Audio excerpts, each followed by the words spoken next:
மண் வச்சு எண்ணெய் சேர்த்திட்டு கடுகு போட்டுக்கோங்க. கடுகுக்கு அப்புறமா கொஞ்சம் பெருங்காயம், பீட்ரூட், தேங்காய், வெங்காயம், மிளகாய், கருவேப்பிலை, தக்காளி, வெங்காயம் போட்டு தாளிச்சிட்டு தக்காளி போடுங்க. தக்காளி போட்டு வணக்கிட்டு உப்பு, மஞ்சள் போட்டு வணக்கிட்டு தேவையான அளவு தண்ணி ஊற்றிடணும். ஊற்றிட்டு கொதிச்ச பிரகாரம் முன்னாடி தேங்காயும் பீட்ரூட்டும் போடணும். தேங்காய் பீட்ரூட் போட்டுட்டு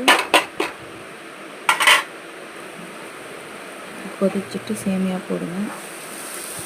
சேமியா போட்டிங்கன்னா உங்களுக்கு பீட்ரூட் தேங்காய் சேமியா ready.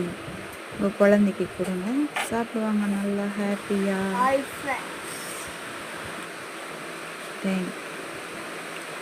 Thank you my brother and sister.